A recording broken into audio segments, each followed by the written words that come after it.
Welcome to Keystone Cold Cases, a podcast that aims to reignite cold cases across Pennsylvania. We are here to bring attention to the stories that have faded into the background, honoring the victims and their families along the way.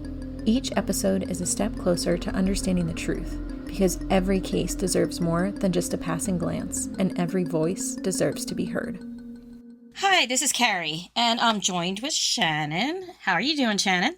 Good. How are you? Good. Is there anything new and exciting in your life right now? Not really. No? No, just working. Yeah. Yeah. Same old, same old. Yeah, I live a very dull life right now, but I'm sure you don't.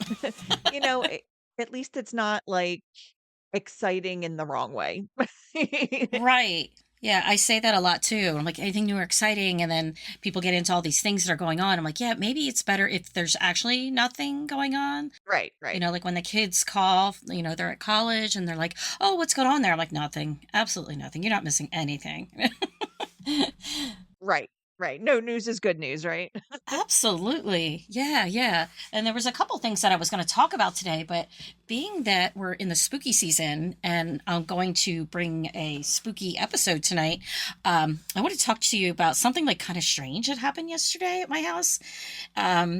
So it takes a lot for me to really get angry. I've been told I have the patience of Job. Wow. I'm not religious and I don't read the Bible, but apparently Job is really patient. I don't know. Yeah. And it really takes a lot for me to really anger and get heated. I almost never ever yell or raise my voice or anything. But there's been a lot of things going on with me and I've been a little edgy lately. And my daughter just didn't want to get up and do things for herself. I'm like, oh my God, can you just do it?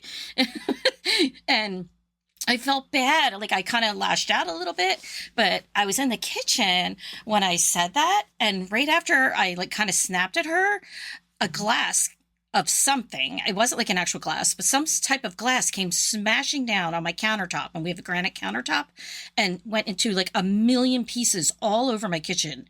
And I mean, it spread far. Oh yeah. The shrapnel hit me in my legs. Oh no. I got a couple little cuts, but not too bad, thank God. But I mean, our kitchen's pretty nice size, it's long. And it went from my living room all the way to, we have a powder room in there, and it was all over. Oh my gosh. And I'm it must be a karma thing. Girl, don't get mad. Yeah. Bad energy. I'll give you something to get mad about. I know, right? Yeah. You'll be seeing that glass for a couple weeks probably too. You'll be finding little shards. It's so true. Wear shoes. Yes, that's what I know. So my daughter came over and then she was she's like, Mom, what happened? I'm I don't know. But that was the weirdest part is we didn't know where it came from. It wasn't I dropped a glass or whatever. And when I looked up, all the cabinets were closed. So I'm well, that's really strange. Oh, wow. And I still don't know what broke. Yeah. Oh my gosh, really? So you don't have nothing identifiable about that glass and where it came from. It just was there. It broke and it's pretty much disintegrated into a million shards. Pieces. Yes. Oh my gosh. That is so crazy. Right? That's a good spooky start to the spooky story. I know. I just thought that was really interesting and nothing like that's ever happened. I'm sure there's some logical explanation, but hey, I just thought it might be kind of cool just to throw that in there to start off our spooky. Yeah. Oh, for sure. Cool. For sure. All right. Well, today's spooky story takes us to Bucks County. Bucks is historically a rich and scenic region, historically rich, not rich as in wealthy, although there are probably some wealthy areas. Right. I'm sure. It's in the southeastern part of the state. It's nestled between the Delaware River and the rolling hills of the Lehigh Valley. So this is cool. It was founded in 1682 by William Penn, which I knew. But it was named after, and hopefully I say this right, sorry, England people, Buckinghamshire, England. Right? Sounds good to me. And it's one of the 3 original counties in Pennsylvania. Yeah, it's cool. Historic. Bucks is a fairly large county. Most of us would agree it's categorized into 3 sections. We call it Upper Bucks, Lower Bucks, Middle Bucks. So today we're going to talk about Upper Bucks County. It's scenic and historical, nestled in the northern part of Bucks County, of course, known for its rolling hills, charming small towns, and deep colonial roots. It serves as the northern gateway to the county, and it includes communities like Quakertown, Perkasie, and Sellersville. So I'm sure you're familiar with those places. I am. Yeah. So our story today takes place in the small borough of Perkasie. Interestingly enough, that is where my granddaughter lives with her mother and grandparents. Oh, how cool. Yeah. Love Perkasie. Yeah. I'm very close to Perkasie. And when... Yeah. Right? It's really cute. When I first moved up here, people that weren't from here called it Perkasie. Like, no, definitely not Perkasie.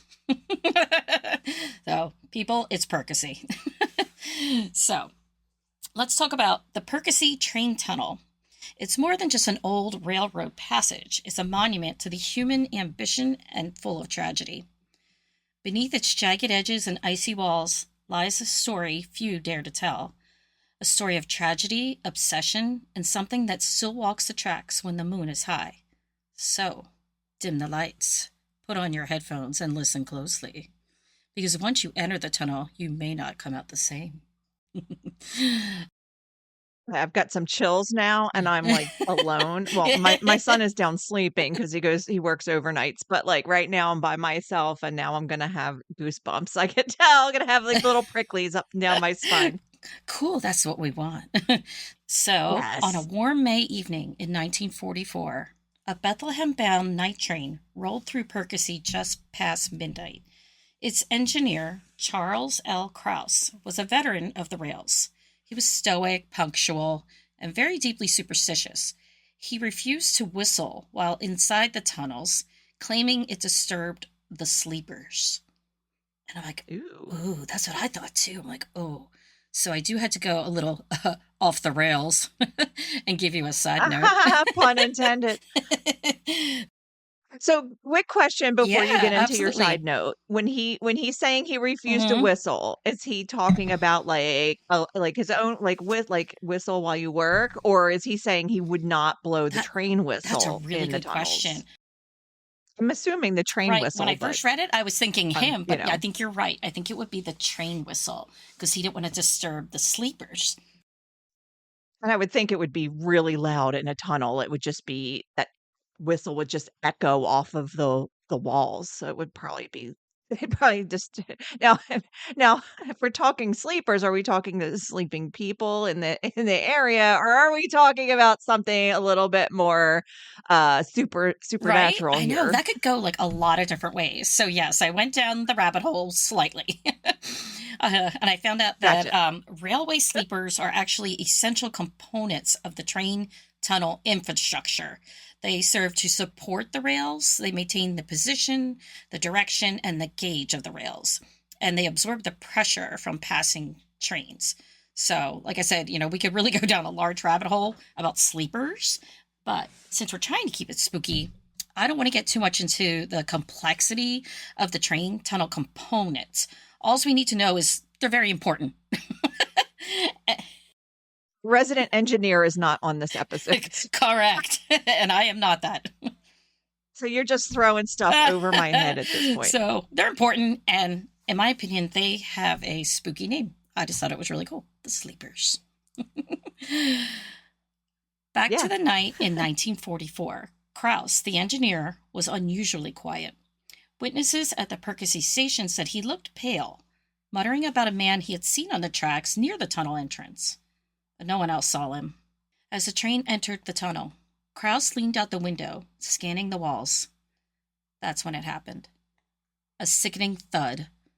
The train jerked, but continued on, and eventually passed through the Quakertown train station, seemingly without an engineer. The firemen applied the emergency air brakes and made a gruesome discovery. Krause was found slumped in the cab, his skull fractured. One report claimed he suffered a heart attack and struck his head on the tunnel wall, a tragic accident. However, there were conflicting reports of what exactly happened to Charles. Some reports state he was decapitated near the Perkasie entrance. Another report stated his body was found partially hanging out of the engine cab, and the top part of his head was severed as the train passed through the narrow tunnel. Oh my gosh. I know. How horrifying, right?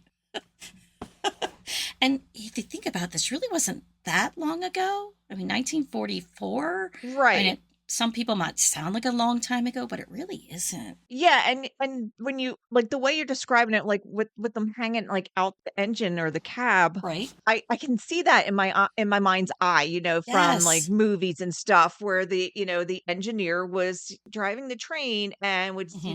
kind of have his arm out the side, be like right there, that open window right there to his side. I don't know if it was a left or right or whatever, but Right. Yeah. yeah, I can see that, so I can see how this could have happened, I agree. you know. Right. Yeah. So true. So there's another version of the event that said that during a routine run that the conductor leaned out to inspect the tunnel wall and was partially decapitated as a result.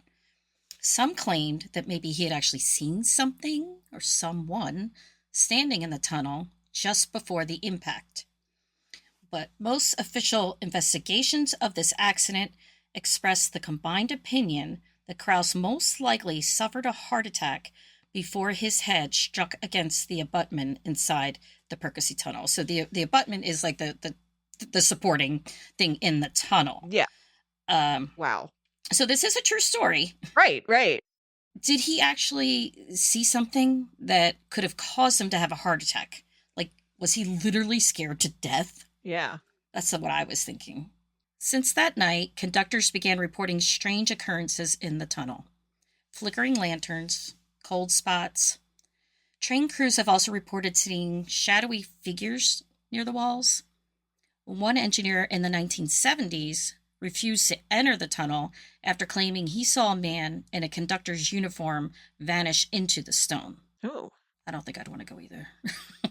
Yeah, no. So, local lore, they claim sightings of a ghostly figure of a headless man wandering the tracks in search of his missing head. It's a chilling tale that's become part of Perkasie's haunted history, equal parts tragedy and mystery. Other locals say if you press your ear to the rails at the north portal at night, and portal is like, that's the opening, you can hear a phantom whistle and it's approaching, and like you can hear the rumble. A rumor says if you try to outrun this ghost train through this half-mile tunnel and you don't make it, the engineer will behead you too. Well, I'm not putting my ear on any rails. I'd be the one whose hair would get stuck, and then I'd be Right? stuck there until something did come, along. Like, I Right. just don't I try not to put myself in those types of positions. Yeah. Like a Final Destination moment. Do you ever watch those movies? Oh, yeah. Yep. I know. Every time I'm behind a big, the, flatbed that's got the logs. big rods or big logs, I'm like, "Nope." Yeah, me too. I'm like, I get into the other lane. That is so true. So this tunnel was originally designed as a two-way passage, meaning the tracks were extremely close to the walls. Because this tunnel, it's not that big. Right. And the type of engine used at the time had a layout where the fireman, who I learned is not an actual fireman, he's the dude who loads the coal. Right. He couldn't see the conductor. So this lack of visibility contributed most likely to the delay in discovering the tragedy. Some say this incident influenced changes in the engine design to improve crew visibility. So at least they learned from their mistake, right? Right. So built by hand, and guys, imagine this, built by hand. If you know the ridge, it's like part of a mountain. I can't wait to look this up and maybe drive out and see it. Yeah, it's really close to my house. It's pretty cool. We can make like a little road trip thing. We'll camp out here. Yeah. We'll go out in the middle of the night. Team building. I definitely want to do it at night. I went out during the day.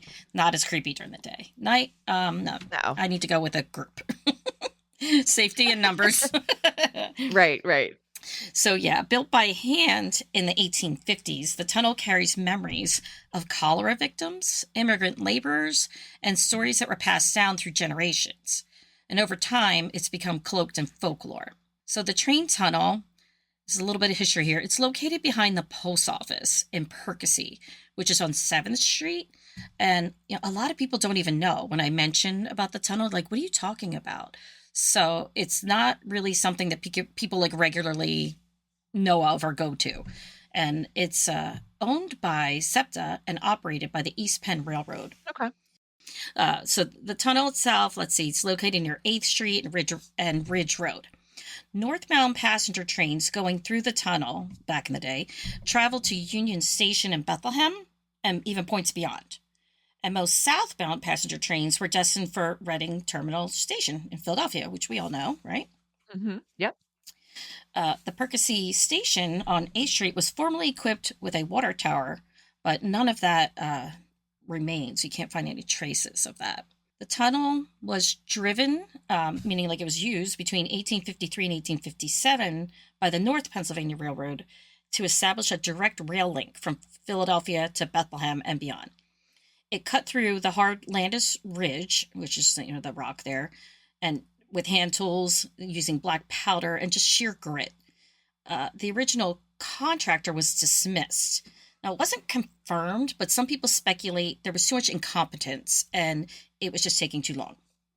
So after reevaluation, a second team resumed work under very harsh conditions, including the deadly cholera outbreak that devastated Irish immigrant laborers and claimed many lives. More than 1,000 different men were engaged in this enterprise during the 4 years of work. They were killed. They died by scores of disease. Most devastating was that epidemic of the cholera, carrying 100 off in a season. Many of these poor souls were buried in unmarked graves near the ridge. When I went exploring around this area, I did find several raised mounds of earth.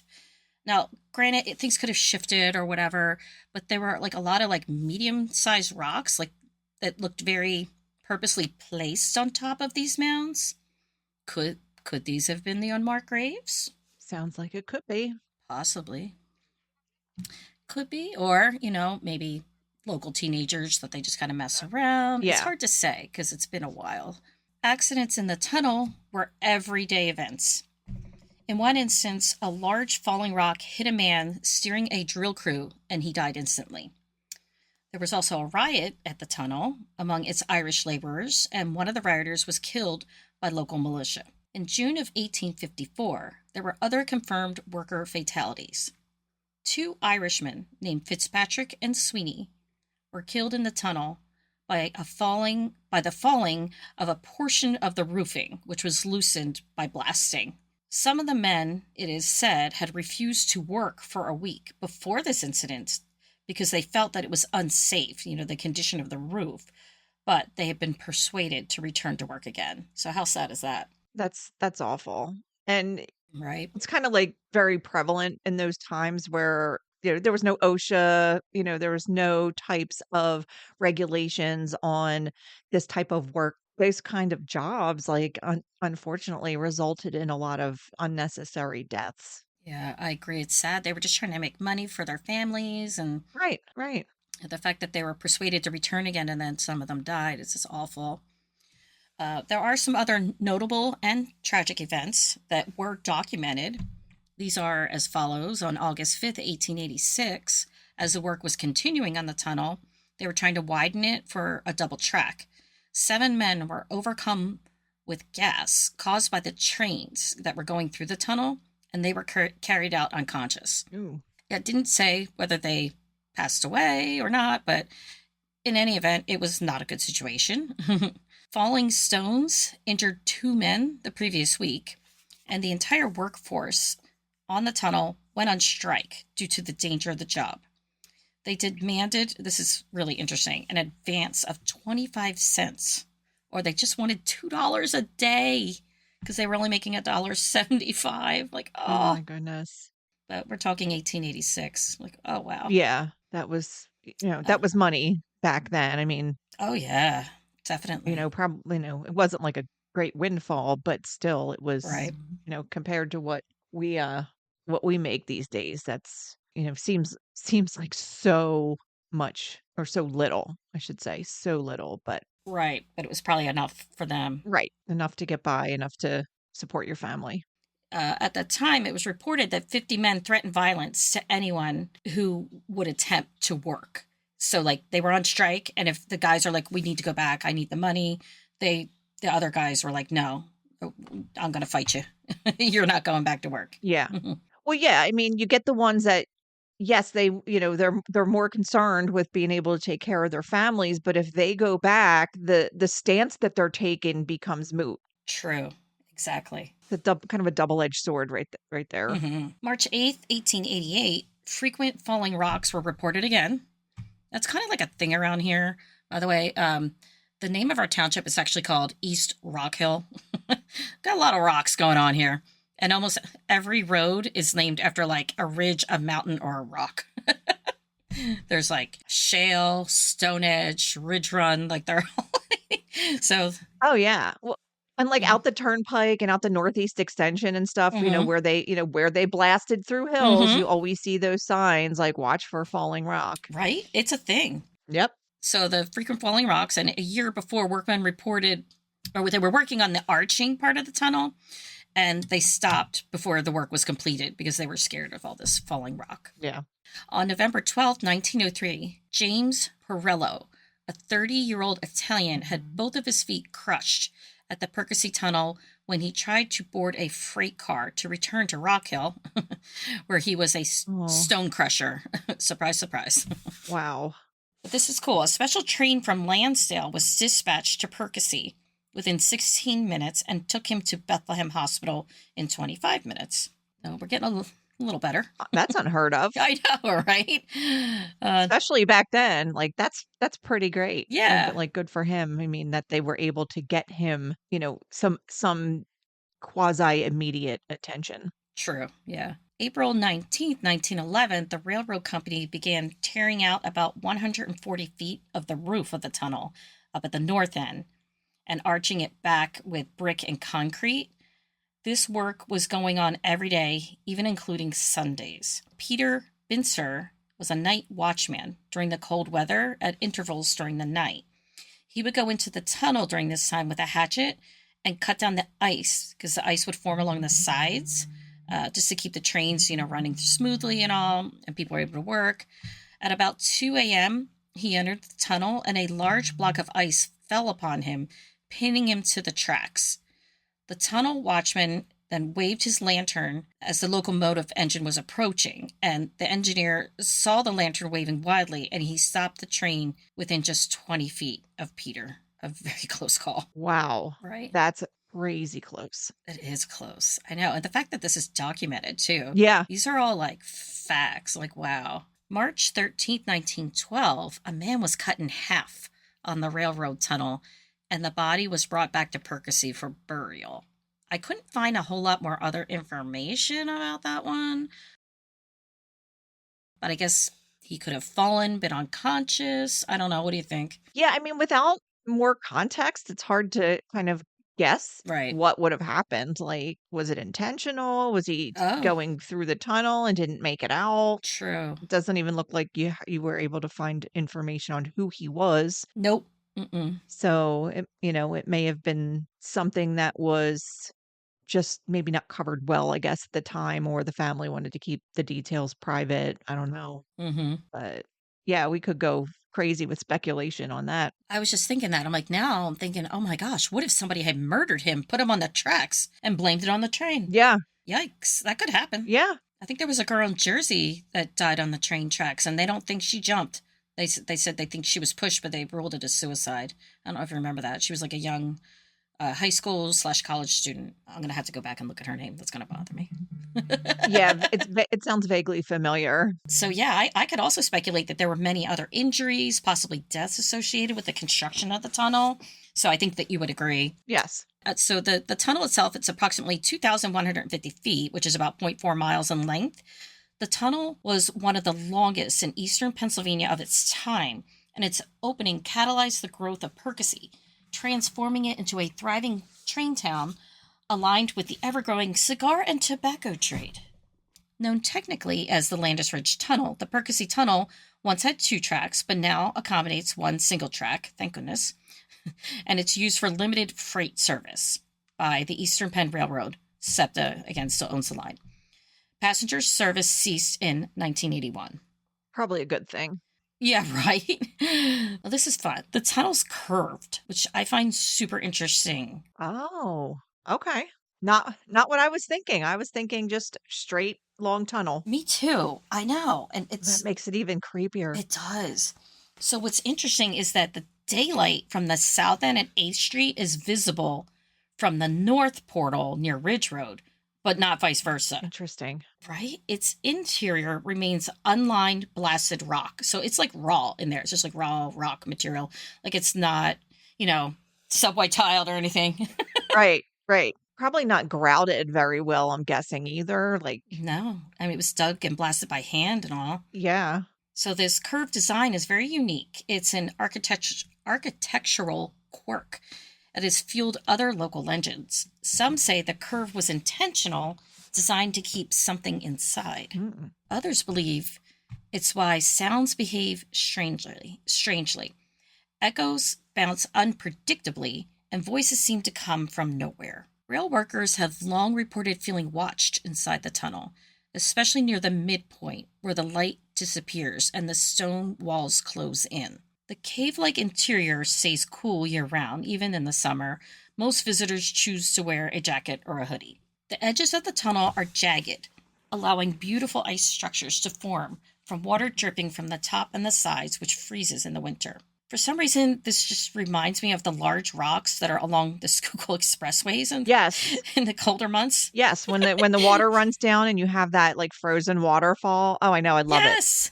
So do I. I think it's so pretty. I It said, is. so, anyone who's driven the Schuylkill from the suburbs of Philly,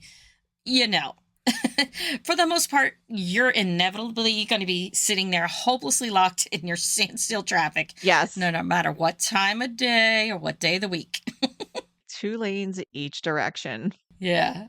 So, while chilling in traffic, one can easily take the time just to look at all the surroundings in great detail. And that's what I think of when I think of the ice on the rock. It's kind of like that. Yeah.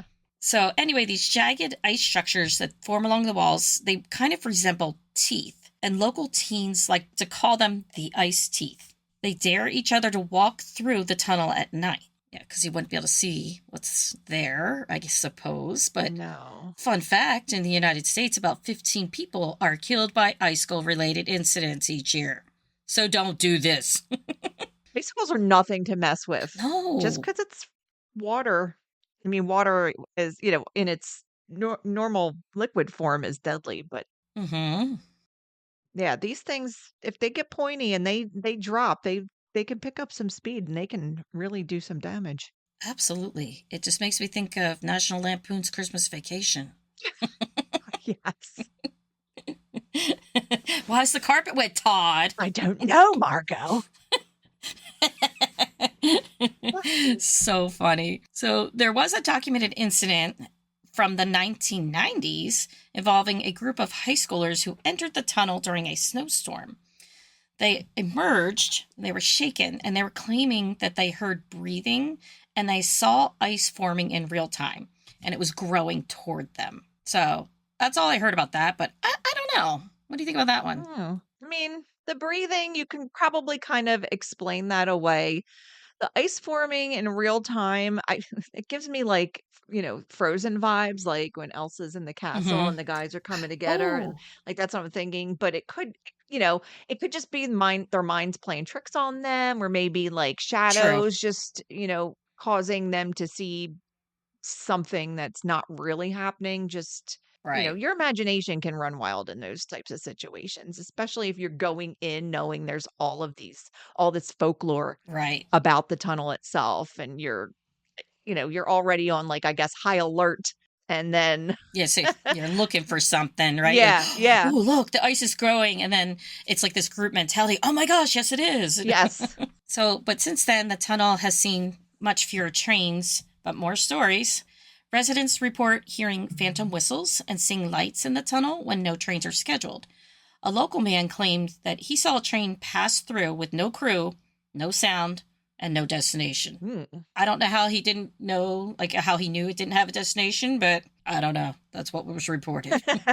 Cell phone service is notoriously unreliable inside the tunnel, adding to that sense of isolation.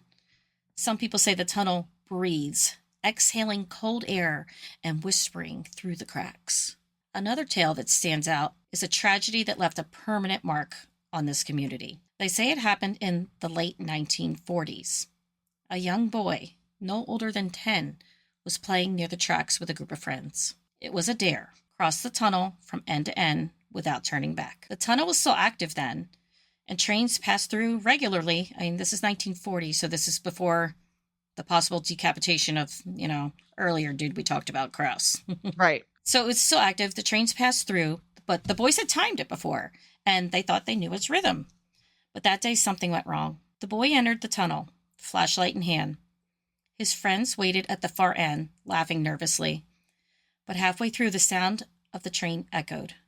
Unexpected, thunderous, and close. The boy panicked. He tried to run, but the tunnel was narrow, the walls unforgiving. Witnesses later said they saw the light of his flashlight flicker and then vanish. The train passed. The boy never came out. His body was found later, partially hidden in a crevice along the tunnel wall. Some say he slipped while he was trying to escape through a hole in the roof, which I don't get, and fell to his death.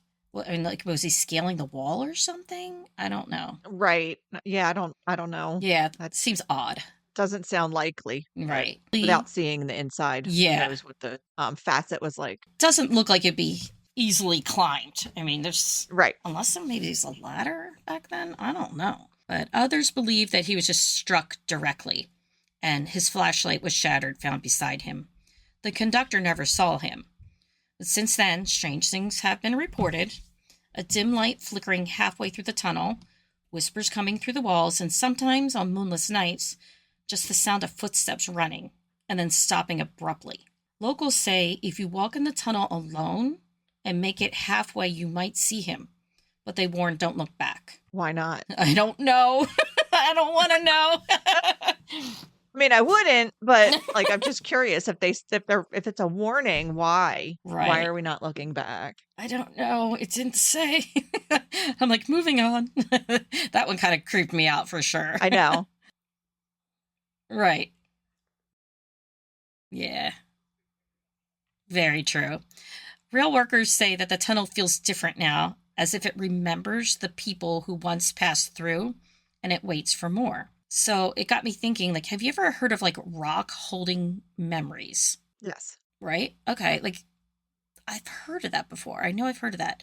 So I looked up just a little snippet, scientific knowledge, that certain types of rock hold on to magnetic influences for thousands of years, regardless of the geological changes happening around them.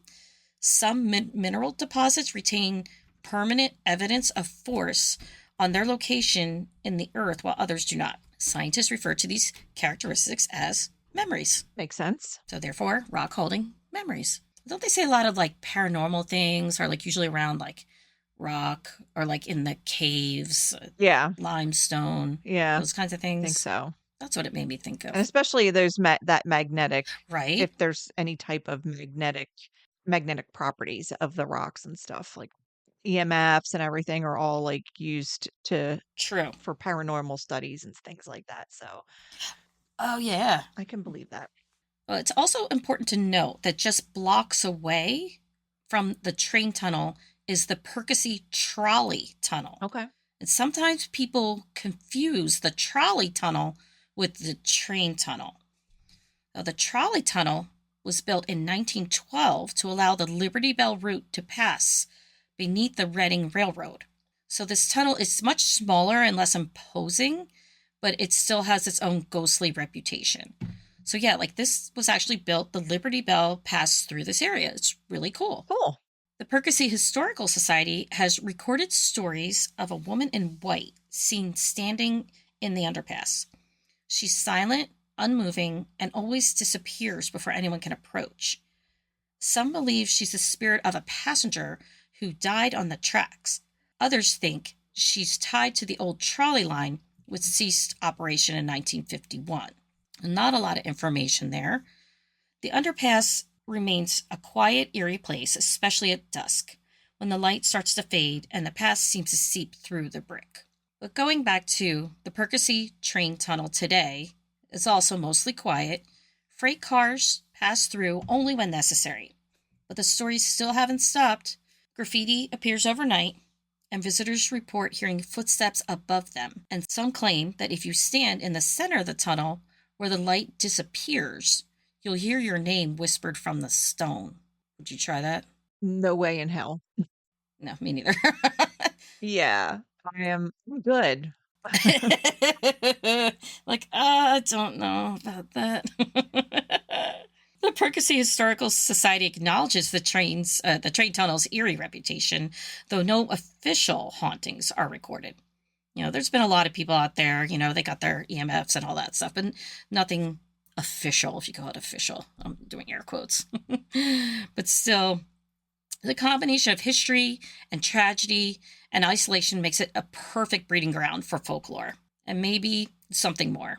The tunnel stands as a historic relic, part of an engineering marvel, part haunted landmark. Local history groups, including the Lansdale Historical Society and community blogs like Preserving Perkasie, continue to spotlight both its structural significance and spectral reputation. So whether you regard it as haunted or historic, the tunnel remains one of Perkasie's most expressive landmarks, a place where fact and fiction intertwine beneath the ridge. And that's the story of the Perkasie Train Tunnel. That was fantastic.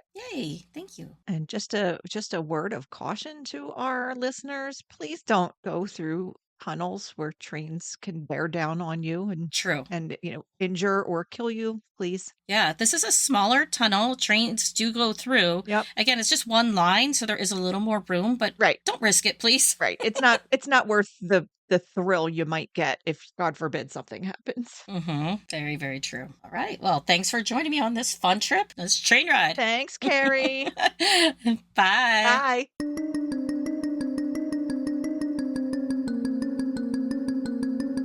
That's all we have for this episode of Keystone Cold Cases podcast. Thank you so much for listening, and please consider leaving us a review wherever you get your podcasts.